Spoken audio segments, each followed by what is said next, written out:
evening, everybody. What's up? As you can see, as promised, I'm Fredara Hadley, and I'm joined this week by Rich Medina. What up? I've been teasing that for like the last 3 weeks. Super excited to have excited you too. here. The first 3 lectures were incredible. Thank and, you. Really honored to be here with you today. Absolutely. We've been chopping it up for a while now, so Yeah. I know that it's all going to come together in this For conversation where we're talking about house music and techno. So for today, I'm going to just open it up a little bit the same way I've been opening it up for the last 3 weeks, and then we're going to get into a conversation and actually a video that Rich made especially for this that's going to take us on a bit of a journey, and we get to talk some more about it. So as always, drop your questions. We'll get to those in the last 15 minutes of the session, and enjoy. So we've looked at these charts done by ethnomusicologist Portia Maltsby, where she traces the lineage of African-American music from the 1600s up until the present day. And so you see, by the time you get to the 1950s, they're just all of these different genres, and this is specifically around the evolution of jazz that happened around the Great Migrations, which I'll reference again in a moment. And then, same thing with sacred music.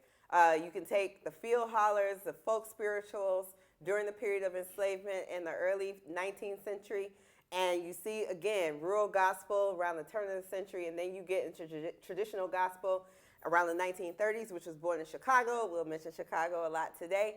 And the evolution continues into the 21st century. Now, most germane to our conversation today is the trajectory of secular music traditions that come out of game songs, work songs, field hollers, all of that from the period of enslavement that moves into the blues, boogie woogie, vaudeville, urban blues, again, shout out to Chicago, R&B, rock and roll, and by the time you get to where we were last week, the 1970s, you just see this whole proliferation of black music genres. And of course, you have house and techno right at the top, after disco, connected to all of these other genres. One thing that I really like about Portia Maltsby's chart is the cross linkages between the different genres as well. And so we're sitting late 1970s, coming into the present today, and getting into the very, very black roots, past, present, future of house and techno, right? 100%. So I mentioned the Great Migration a couple of minutes ago. Again, this is all by way of review, reminder to make sure that we're all on one accord. You have the movement from music of black people is tied to the migration, forced and voluntary, of black people. And so we talked about how enslavement brought black people, the transatlantic slave trade brought black people all over the colonies, New York, Massachusetts included, not just the South. But by the time we get to the end of the Civil War in 1865, the majority of black people in the United States are located in the southern region of the United States, the Green States. And then with the first Great Migration and second Great Migration in early 20th century, you have black people largely following train routes north and west. So again, black folks, my people are from Florida, so most of them ended up in Newark, New Jersey, and Brooklyn, New York. My folks are from Dothan, Alabama. And I know Dothan. Dothan, Alabama is where my mother's parents are from, and my father's family is from the Kentucky-Tennessee border here. Wow. And the other thing that, next to your point about the migrations, was these migrations were also based in the vocabulary about finding work, not enslavement. We have to be clear about the difference between going from an enslaved state on a large scale to being free and having to seek out work. So imagine if you were on a plantation in Virginia and emancipation happens, there are no jobs in Virginia for you. You have to leave this place. And these migrations were rooted in the need to develop some manner of financial sustenance, because this is indeed a capitalist business that we live in the United States of America. And so it's following, to your point, the trends of industrialization that are happening in the North. At this point, the United States is a country that makes lots and lots and lots of things, particularly around the wartime economies of World War I, World War II. So the cities we're talking so much about today, Detroit, Chicago, these are industrial hubs. Detroit, obviously, the motor city. And so, you know, there would not have been that black workforce had it not been for these migration movements where people are going to work for Henry Ford, work at GM, work at Chrysler, get these good factory jobs that help to build a black middle class. Right, jobs that had 401k, the beginnings of what we know now as 401k, benefits, back-end bonuses and things like that was unheard of coming out of an enslaved state, even for free blacks. Finding occupation at the same pay rate and opportunity levels, there's the ceiling, we think the ceiling is low now. You know, we were crouching in a box. You know what I'm saying? It's true, and despite the fact that the North was no utopia, had its own brands of racism, people were fleeing really overt, soul-crushing Jim Crow racism in the South. And, you know, they felt like they had a little more room to just be and breathe and work and maintain their families, all of this in the North, as opposed to what was going on in the South. But an interesting point about that doesn't get spoken about in open forums a lot is that when the migration was happening, you have to remember there was already a freed black population existing across the northern component of the United States of America. So not only the term that I've always heard from teachers that have spoken to me was that black folks didn't know how to be free and white folks didn't know how to behave around free black folks.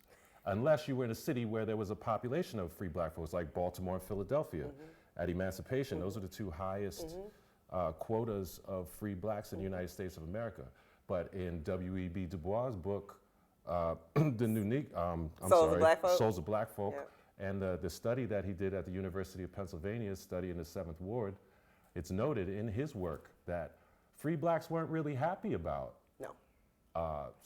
black folks migrating from the South to come north because they felt that they were going to draw the attention of the Klan, draw the attention of ill-willed white folks who were in their northern area that would put them under the same lens as these newly freed black folks. So there's that whole good hair, bad hair, Willie Lynch syndrome. If you turn a field slave against a house slave, what do you get?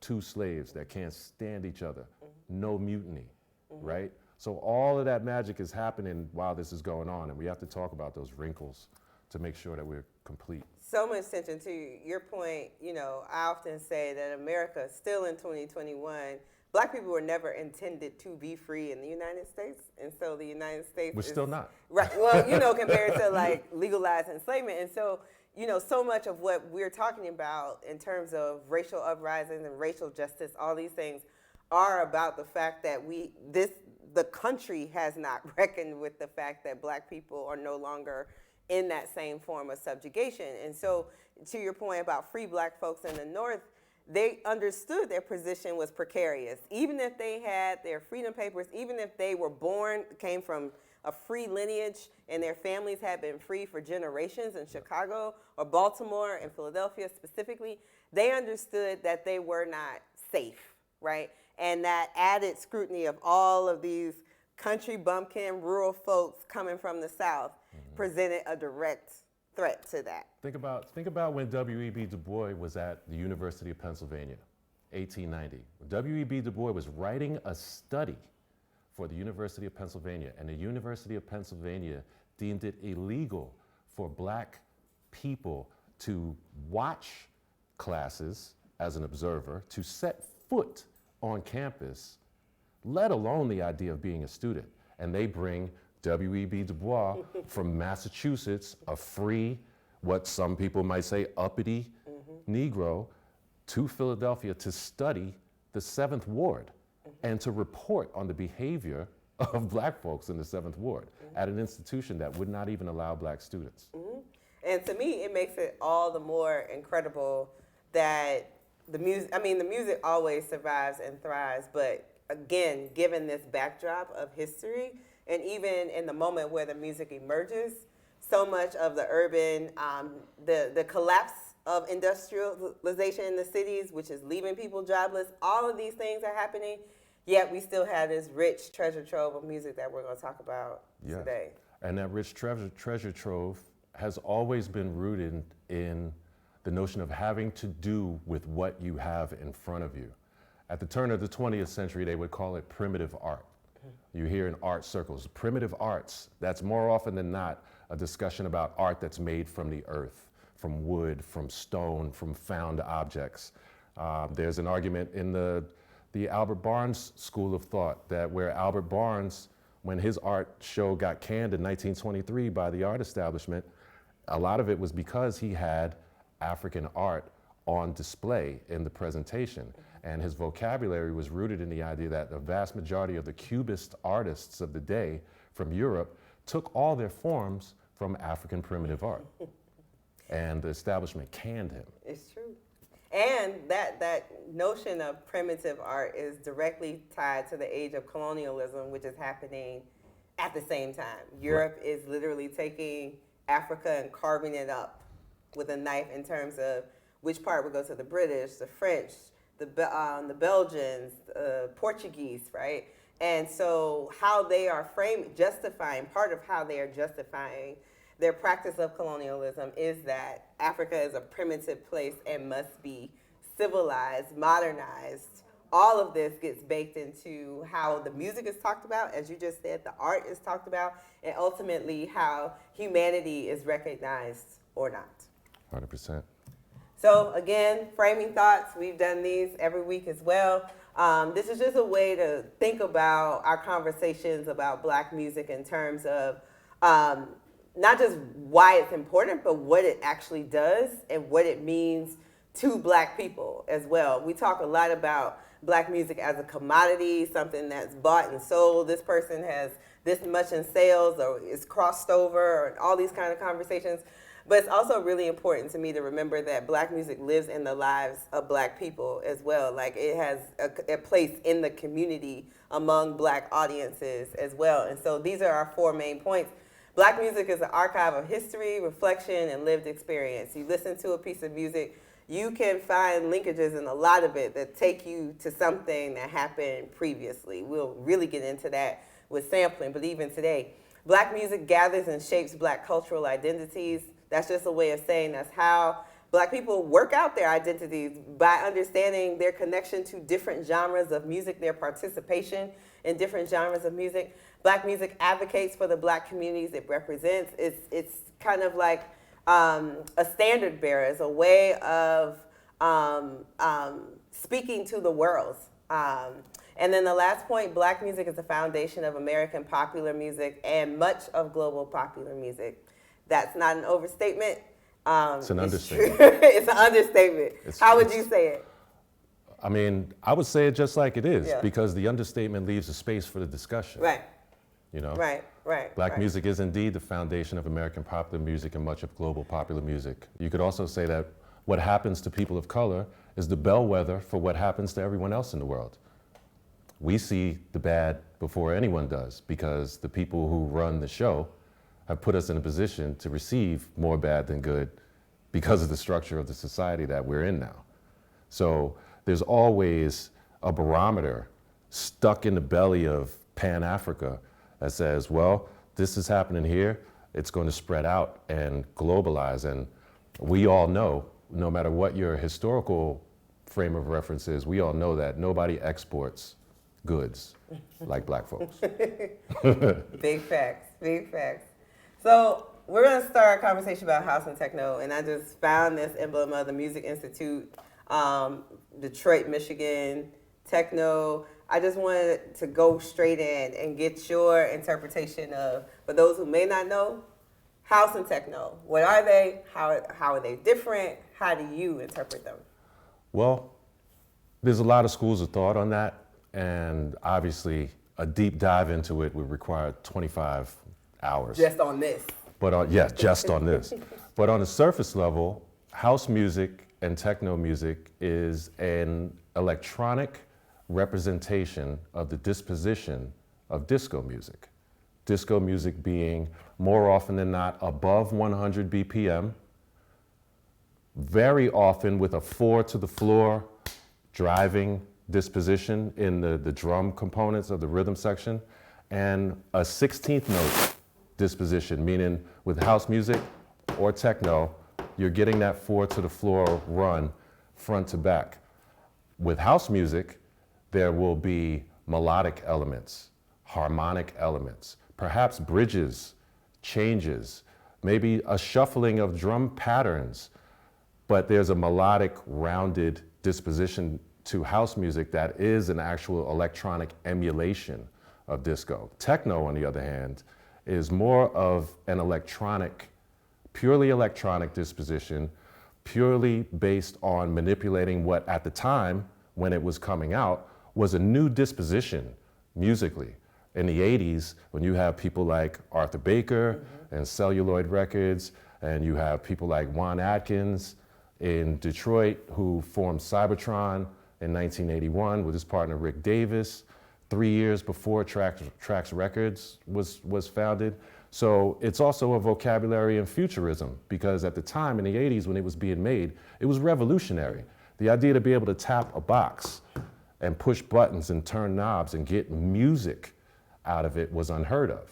It's the beginnings of the vocabulary of the death of disco, when the whole rock world turned against disco, when the whole disco sucks, burning records in Yankee Stadium, or when the bands were frustrated with DJs or frustrated with venues because venues were beginning to book DJs over bands because it's less overhead, less bodies to manage, less this, less that.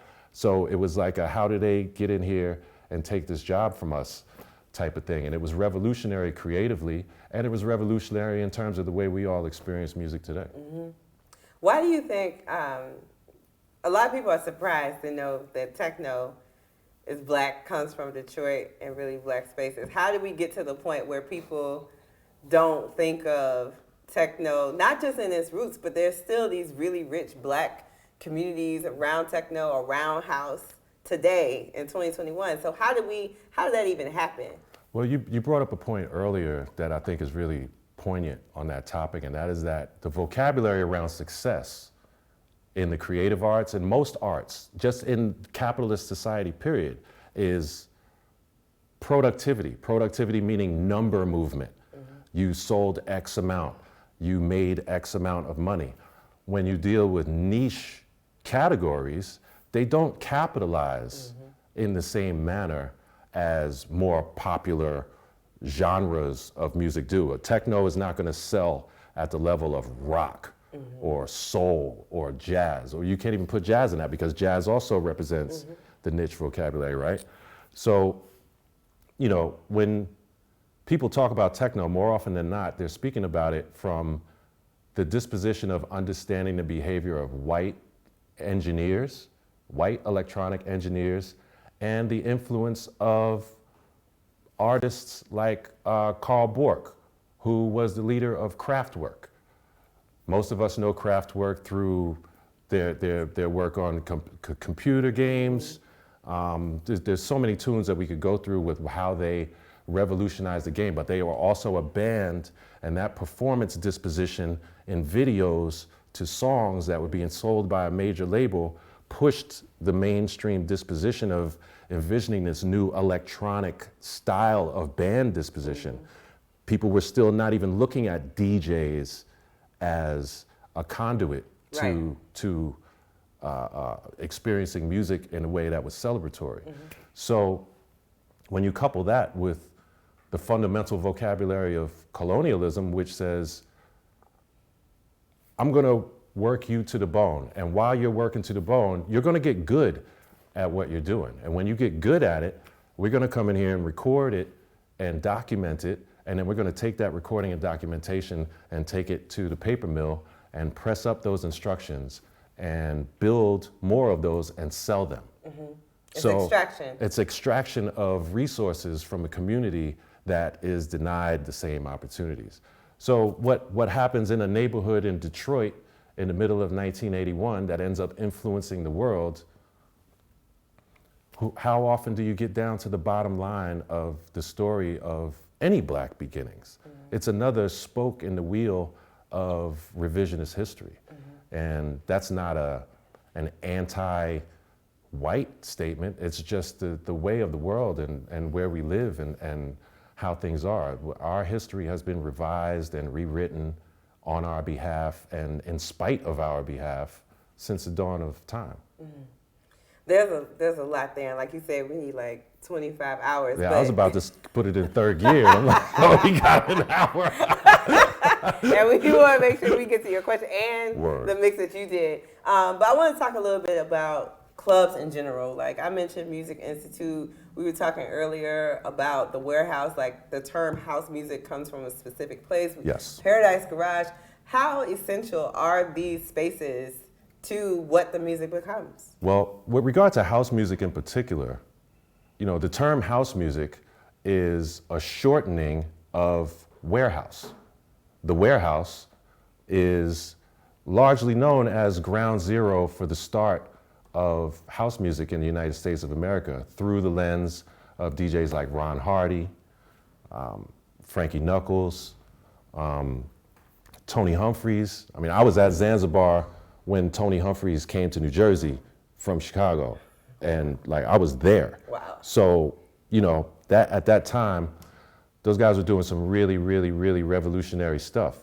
And those spaces, those gathering spaces, those watering holes, those clubs, Warehouse being one of them, Paradise Garage being another one, the mother of Paradise Garage being the Loft, the mother of the Lofts being the Gallery with Nicky Ciano. They're all steeped in this tradition of finding freedom through dance.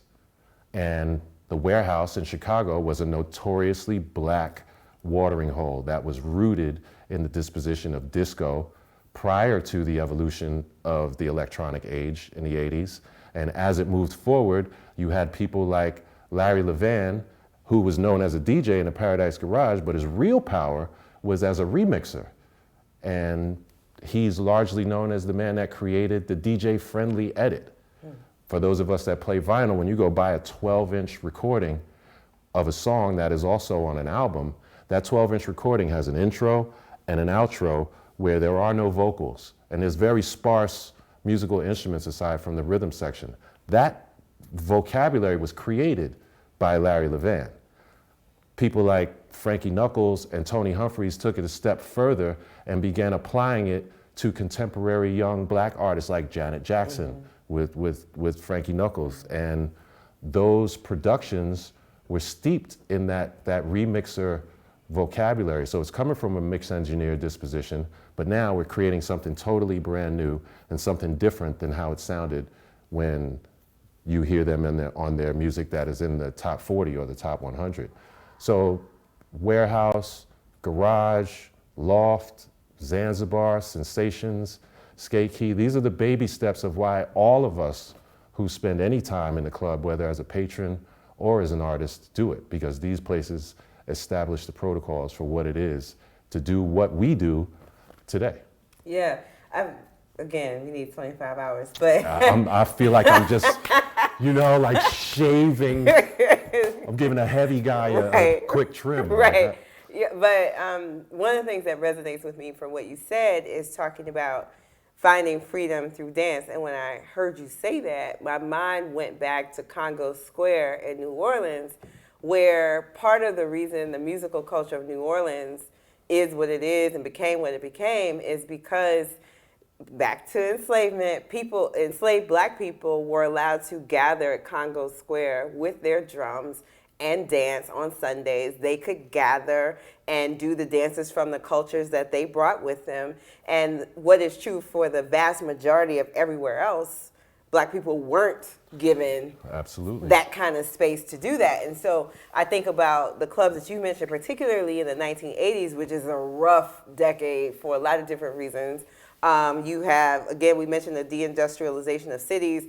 You have the war on drugs, which is really a war on black people, right? You also have the HIV/AIDS epidemic, which is ravaging all kinds of black queer communities. And so people really needing a space to gather and dance, and find freedom through dance. 100%. And to your point about enslavement, that when people say, well, what the hell does that have to do with gospel? Well, how can you take that all the way back in time? Well, we're talking about gathering. During enslavement, there was a thing in the black community called the Clandestine Congregation. And the Clandestine Congregation meant, clandestine means in private. So in order for us to gather and worship our gods, listen to our music, tell our own stories, we had to gather at night away from the plantation, out of earshot of Massa and the missus, so that we could celebrate and experience what we know rather than what we're forced to do.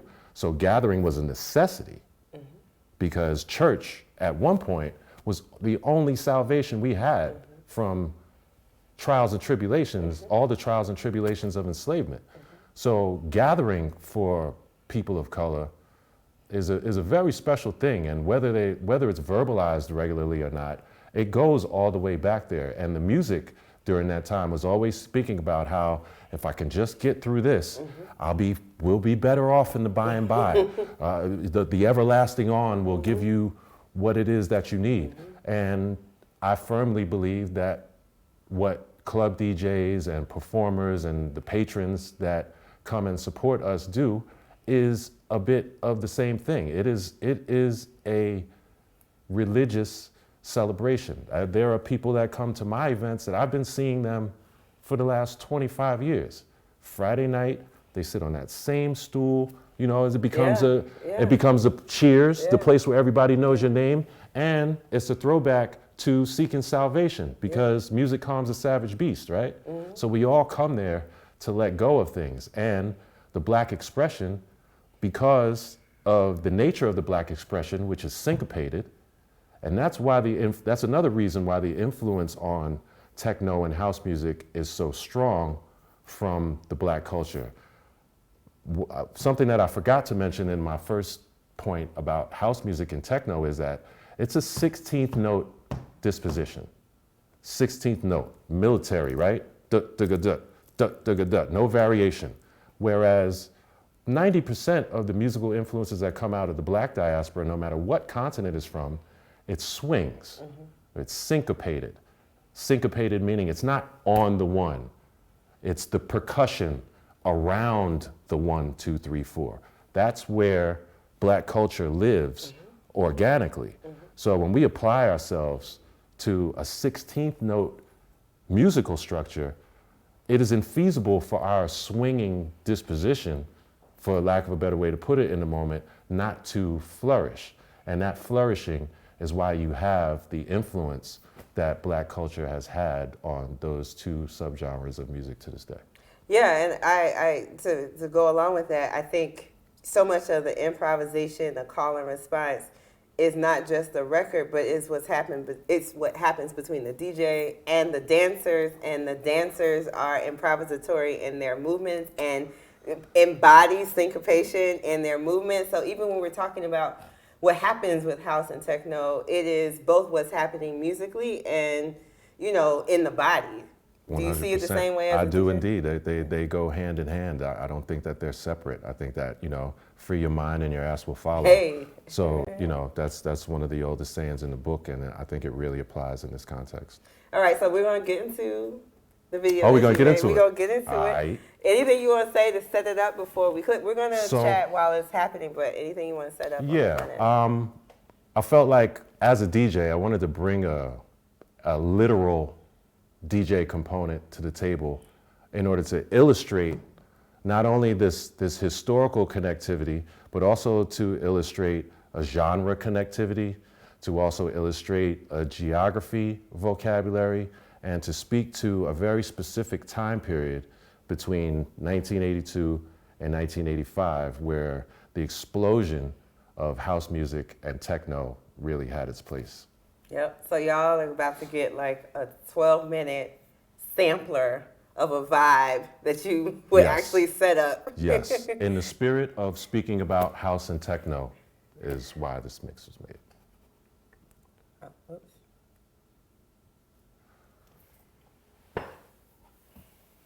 So, I started this mix with a record by a group called Enchantment. Enchantment is a gospel group. And they're a gospel group, and if you listen to this record on first listen, you're like, that's not gospel. And my response to that would be that is your opinion, because you haven't heard the lyrics yet. So we can't lock ourselves into thinking that we know what something is, right? Don't judge a book by its cover. Right. The name of this song is Keeping the Faith. And it's literally about having faith in God and believing that God will see you through. I'll be quiet for a second. This record was reissued in the early 2000s by my man Devin. Shouts to Devin at Nature Sounds Records. But it was reissued because it was extremely rare. It was a short run pressing of this record. And the original is pretty hard to come by for less than $100. But this is a perfect example of the marriage of disco and gospel, because even church people want to party, right? God is not against partying. No, not at all. So why should gospel be boxed into a church with 35 people singing all the harmonies, or boxed to the black church at that, when it could be mass produced and injected in between other disco records of the day and have a place there with that songwriting vocabulary? And there's been a long-standing relationship between gospel and house, and 100%. like super deep relationship. Now here's another bridge where I go from the Enchantment record into a record by Janice Mclean, which was also made in 1983, called Giving My Love. Janice Mclean is from the city of Brotherly Love, where I live, and this is an example of one of those deeper disco records. Not deep because it's expensive, deep because it wasn't very widely distributed. It wasn't a very, very popular record compared to your Jocelyn Browns and your First Choices and all the other disco groups of the day. But Janice Mclean also has her roots in the church, but she's not singing gospel on this song. She's singing to a man about giving him her love, if you know what I'm saying. And it speaks volumes to how a young lady, she was 26 when this record came out. What are your 26-year-old contemporary artists saying to you now? Love and love. In between putting their ass in your face while they're saying it. The music was wholesome.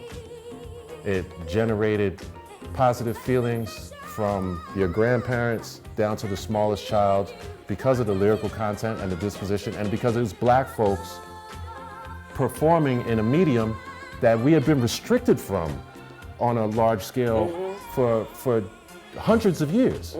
And here comes our freedom in the form of disco records, where gospel singers that didn't have a future in gospel could move into the secular world and be successful. I think that's why records like that are so much a part of like family reunion music, because you can put it 100%. on the babies, the elders, and everybody in between. Auntie dancing. Auntie can dance. You see, I can't sit still. Broke Charles is dancing. Broke Charles.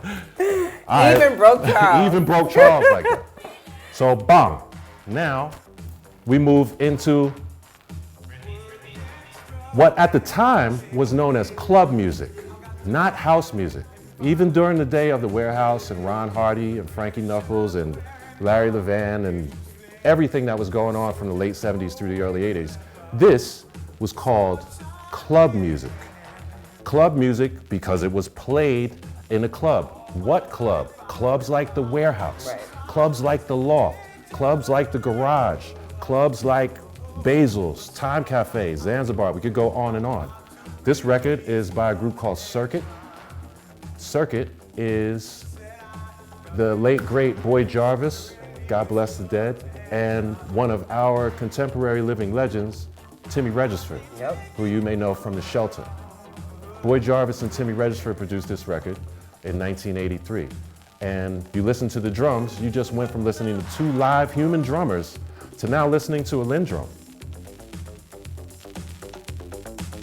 The Lindrum and the Roland drum machine series is the bedrock of techno and house music, because it started here with club music before we even started knowing this genre of music as house. It was called club, and this is one of the pioneering records of that time, 4th and Broadway. And see, as a South Florida girl, I came to it through Miami bass. So, Perfect which segue. Right, exactly. Perfect segue. So then we go from Boy Jarvis and Timmy Regisford as Circuit with Released Attention, 1983. And by the way, that is the same copy of that record I've had since childhood, as you could probably hear the popcorn. And we transition that record into the instrumental for Planet Rock by the Soul Sonic Force and Africa Bambaataa. Big ups to Arthur Baker, Celluloid Records, big up to Soul Sonic Force, Africa Bambaataa, Zulu Nation. This is the vanguard of American electronic dance music, period. And to your point about Miami bass, this drum program, or a variation of this drum program, became a genre in and of itself with the birth of the Two Live Crew and Uncle Luke. And everything that comes with the Miami bass sound is all rooted in the drum programming of Arthur Baker and Africa Bambaataa and Soul Sonic Force. What does that have to do with gospel?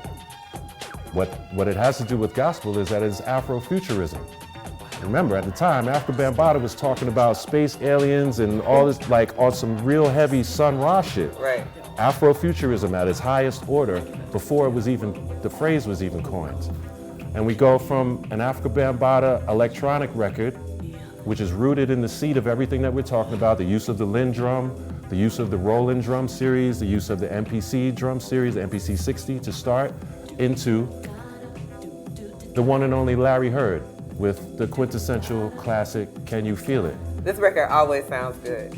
Chicago bedrock, cornerstone of international house music prestige and a cornerstone of the Chicago vocabulary on house music.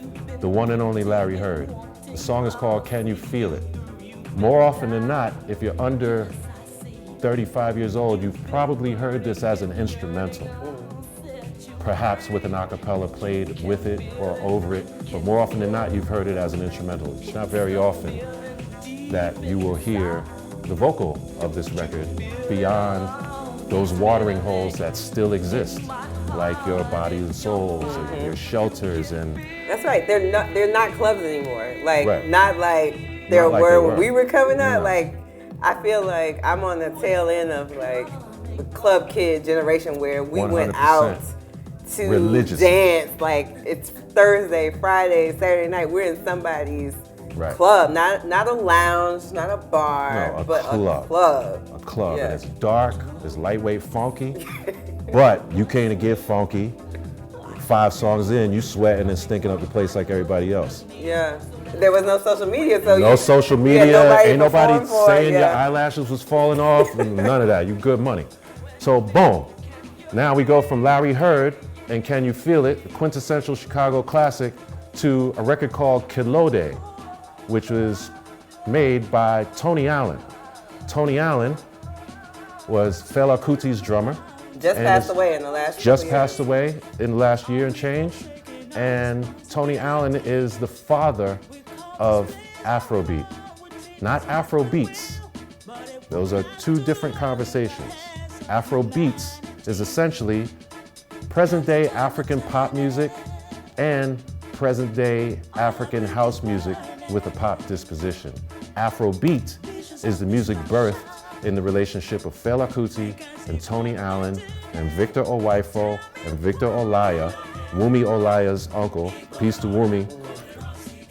And peace to the whole Kuti family as well. Congratulations on the Rock and Roll Hall of Fame induction. Yes. And this is a record that was made by Tony Allen, I want to say 7 or 8 years ago. Called, like 2007 or 8. Yeah, something like that.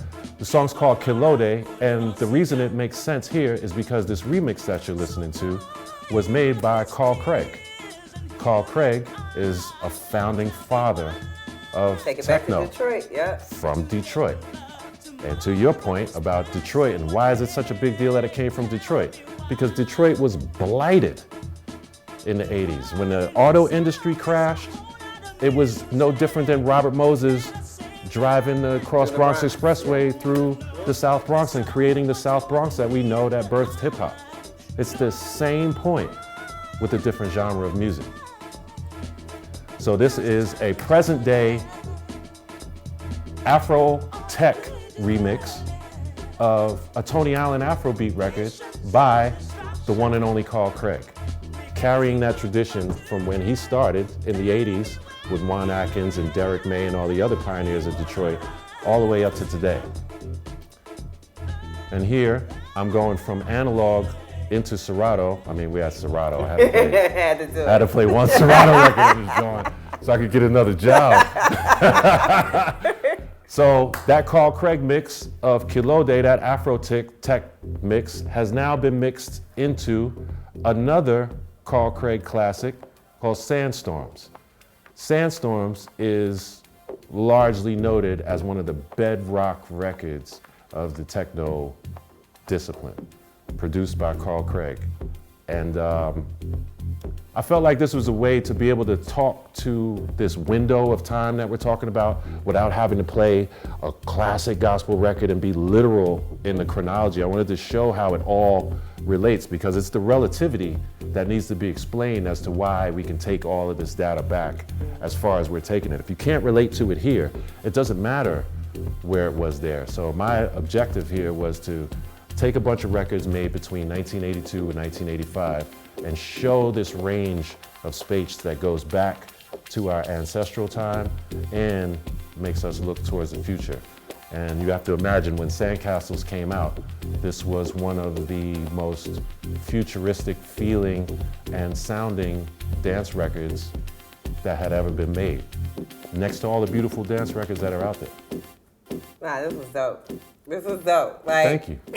Obviously, I watched this beforehand, but then like watching it again, I'm still like grooving and dancing. And listening to you speak about it, we kicked off these sessions the first week, and I talked about how African and many African societies' lineage history was literally captured in the music. You had griots and jollies who were musicians whose responsibility it was to be the keeper of knowledge and history. They were our libraries. Exactly. And so like watching you and listening to you and hearing you talk about it, and how these records and, you know, the linearity of time just isn't a thing. Like, music allows us to time hop in all kinds of incredible ways.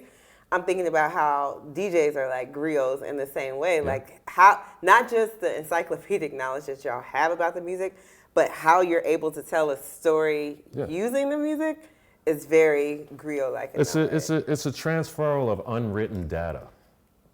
There's not an ethnicity across the planet that we live on that has a better grip on the griot tradition. The griot tradition being the tradition of the storyteller. Every village has a storyteller. Every neighborhood has a corner where, you know, Big John is going to be on the corner telling, you know, giving us the news, or whoever, Miss Lucy, going to be out in the park at 3 o'clock telling us what happened. You know, there's always a griot. And the reason that carries such weight is because you have to remember, prior to colonization, yes, we, you know, math and writing and science is birthed in Africa. Let's be 100% clear. But a lot of that vocabulary was coded through symbols, not the written word. So the griot tradition, the carrying on of tradition, when you hear people of color speak of that, it has a very, very, very deep-seated meaning, because my grandmother on both sides of my family couldn't read. You know what I'm saying? My mama didn't get out the 9th grade. You know what I mean? But got more common sense in their pinky nail than the average PhD. And it's because of carrying these traditions of, you have to keep yourself sharp and keep your data with you so that you can protect yourself at the drop of a dime. Because when they were our age, you know, they were in Jim Crow. I hear people say that, yo, man, it must be really hard, quarantine, and you don't have any gigs and everything's closed. I'm like, man, my mama survived Jim Crow, B. My mama survived Jim Crow, and her people survived quintuple that. This little stay at home for a minute and figure it out. We'll figure it out. Stay healthy, stay safe, wash your hands, mind your business. You might be all right at the end of the day. You know? If my people could get through slavery and Jim Crow, we can damn sure get through this with a little bit less complaining. Amen. Well, we got questions coming in, and so shout out to y'all for those. This is so dope, man. Did you enjoy? Yes. Really, really thankful to be here, man. No, it's amazing having you here. I And love the opportunity to get this information off. I think that there's just wrinkles and nooks and crannies in our story that get missed so often. So that to be, given this responsibility is huge, man. yeah, no, it's the questions, the audience has made it amazing, and I tried to tee it up for you. You did. Today, you knocked it out, so I'm good. All right, so our first question, someone said thank you. That's always kind and appreciated. Every week in relation to Portia Maltby's genealogy of Black music, I've made reference to the explosion of different genres of music in the late 1970s. Would it be fair to partly understand this explosion of genres as the incredibly fertile creativity of Black musicians meeting together with the availability of new technology appearing at this time, making new genres, subgenres possible? Not only house and techno, but more generally, yes. The answer to that question at surface is yes. The deeper answer to that question is 1970 is the beginning of the first decade of true freedom for people of color. I was born in 1969 in New Jersey. They were lynching Black men 5 blocks from the hospital I was born in Point Pleasant, New Jersey, 3 weeks prior to my birthday. Wow. So the 60s is still a time of playing from behind at the highest order, right? And then enter the 70s, we can vote, we can walk in the front door, we can shit on the same toilet as white people. The essential tenets of the civil rights movement have been achieved. We lost a great deal of leadership. It was almost a Pyrrhic victory in a way. Pyrrhic victory is a victory where you win the war, but you lose all your men. Yeah. Yep. So we're coming out of the 60s, and we're coming into this period of newfound freedom, newfound opportunity. What else are we gonna do except make shit? We were making shit under duress. Don't set me free. Look at all the beautiful shit we did under duress. All the way that vegetables are grown, the way that horses are treated in the stable, the way that cows are led to pasture, the way that architecture is set in the United States and the colonized world. We did that under major league duress. And look at all the beauty that came from that for everybody except us. You know what I'm saying? So what else are we gonna do except finally spread our wings and show you exactly how big this black condor is? So yeah, your answer is 100% correct, but it's also steeped in some of the first steps of freedom that we have seen as a culture worldwide. And it's true, it happens across all genres. It happens in jazz, it happens in gospel, it's happening in soul. Like it's one of my favorite periods of music. Yeah. You know. And think about all the sidemen. Think about all the Black producers, instrumentalists, engineers who were behind the scenes people for very, very popular acts that all of a sudden had the opportunity to be seen themselves. And you also have more Black labels who are like independent Black labels who are interested rooted in that same freedom, exactly. right? It's no different than Ludacris. You know, Ludacris was a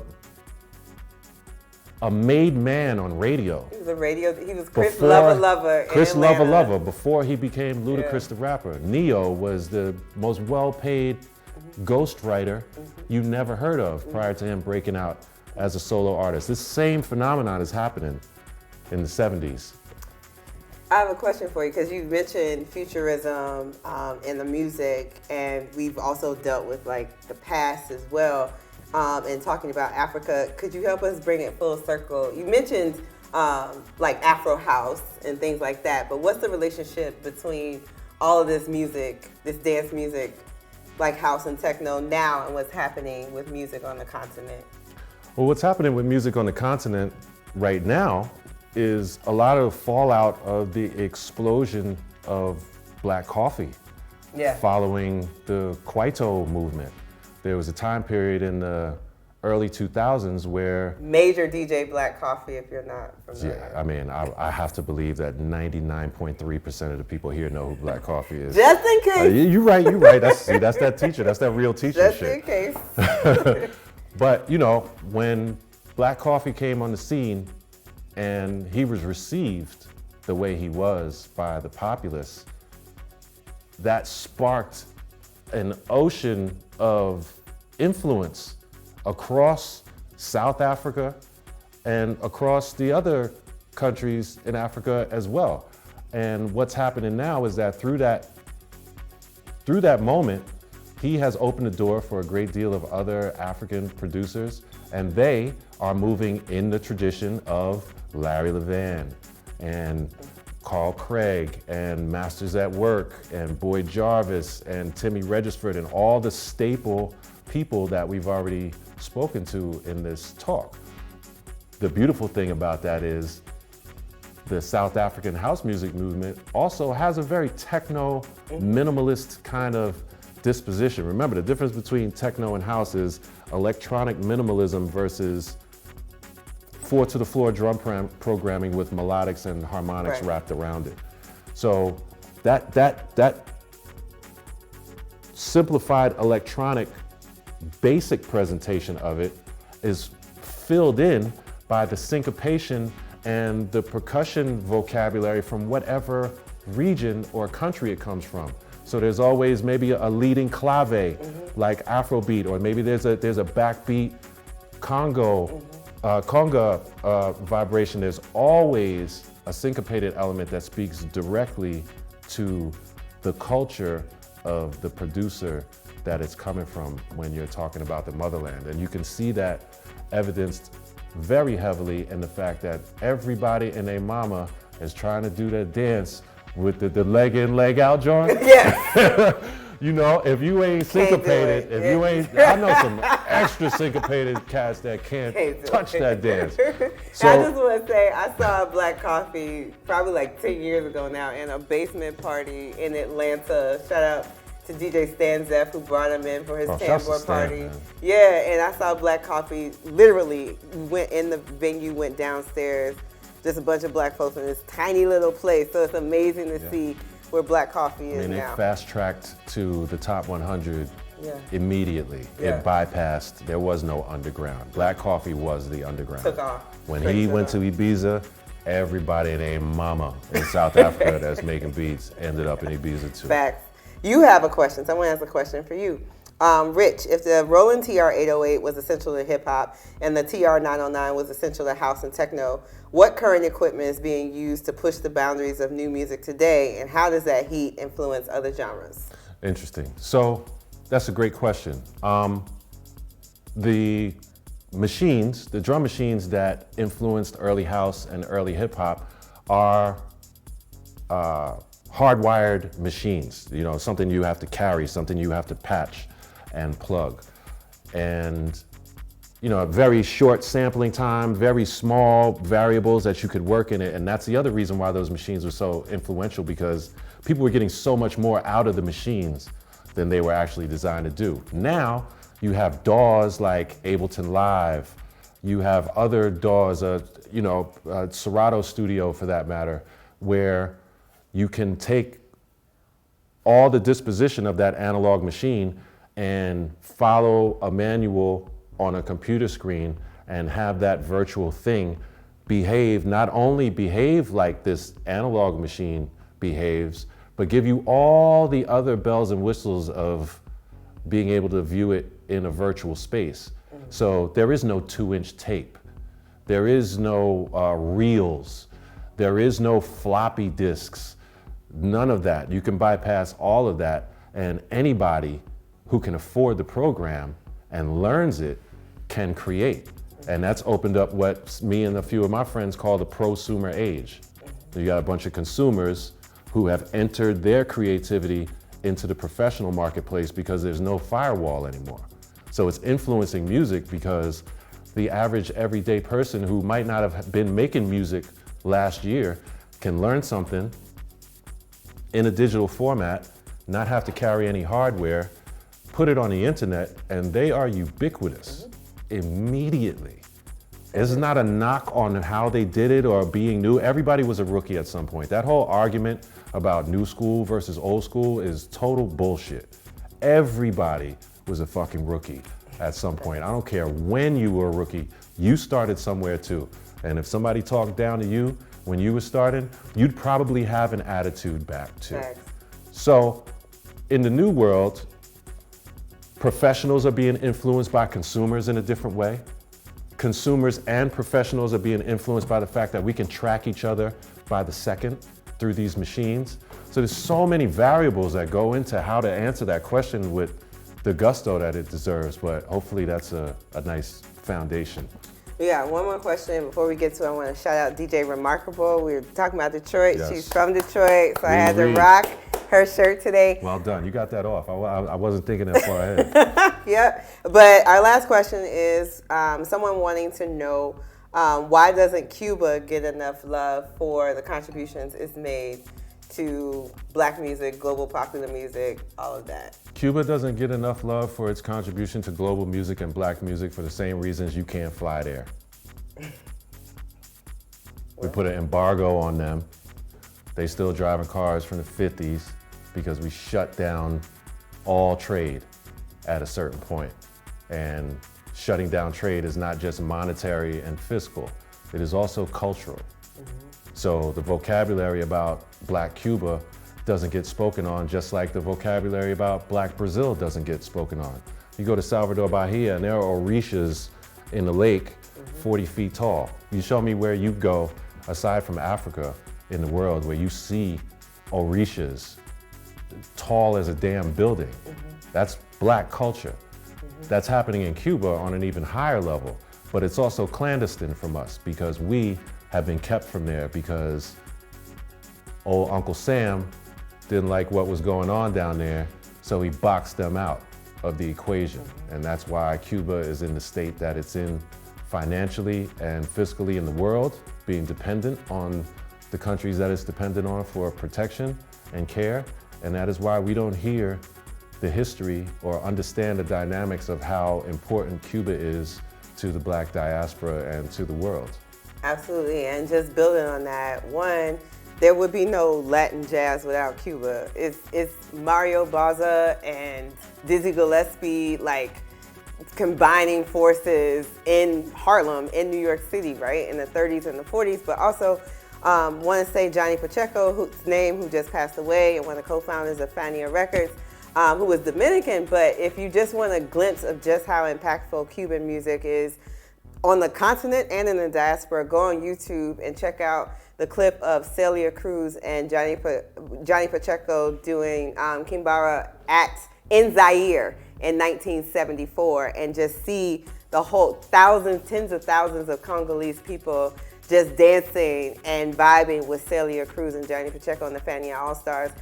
Cuban music had a huge impact on the continent of Africa and the popular musics that developed there, everything from high life to some of the rumba-influenced music in Central and Southern Africa as well. And so I think we're on one accord of understanding just how essential Cuban music has been to what's happening throughout the diaspora. So I encourage others to check that out. I'd like to add something to that. Not only Cuban music, but the Black Cuban literature tradition.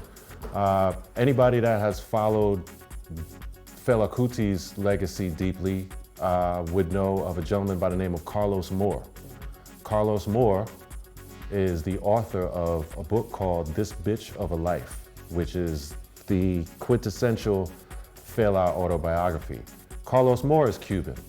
Carlos Moore ended up in Nigeria and meeting Fela because he was in exile from Cuba for speaking out against the establishment. The connection. Whole other dynamic of Black history that has gone on and on. He's now in Salvador Bahia and one of the most heralded writers and professors on Black culture in the world.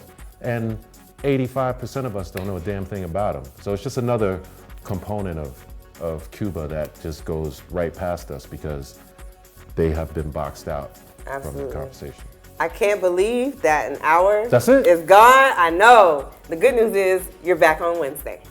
So thank you all. Thank you, Rich, for coming. So much. Thank y'all. We'll see y'all on Wednesday. Take care.